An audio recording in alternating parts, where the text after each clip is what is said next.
Hwone nkonsem fufuru emu a wono mu adi nnuane ahodo emanto aso su kumeche National Food Suppliers no emu empanimfo ekyerese edomo a wo mu aba behye bafa stock na kakra di da hod mu didi wo hono mo se woyeye kyere age ka eye empanimfo di wo mo no woni wo mo eni twaka waso wo gidie ma papa se wo mo se bafa stock for edi won ka de ne so sankrofri ehye wo ho ena o matu saa na mo na abra ekuo ni empanimfo eni ekyere na se de wo de nsema todwa no yenhwe bi mra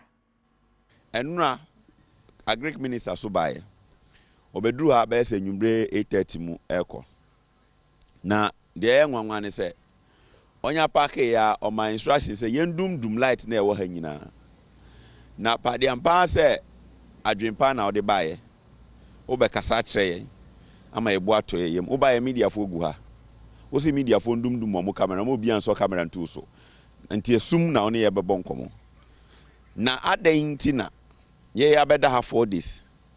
na wo ba bedwudwu ye bo aba be hye ye bo se wo kɔ akɔ kan ye sika ho asem a kyerɛ ye na wo pese ye dum light ansa waka asem a kyerɛ efize unim se asem a wo kan anya ade afi wakomemu na wo mpese kyine bi ye dis asem wasem bebɔ so bonti wo pese wo ka nsuma asem kyerɛ ye nka suma asem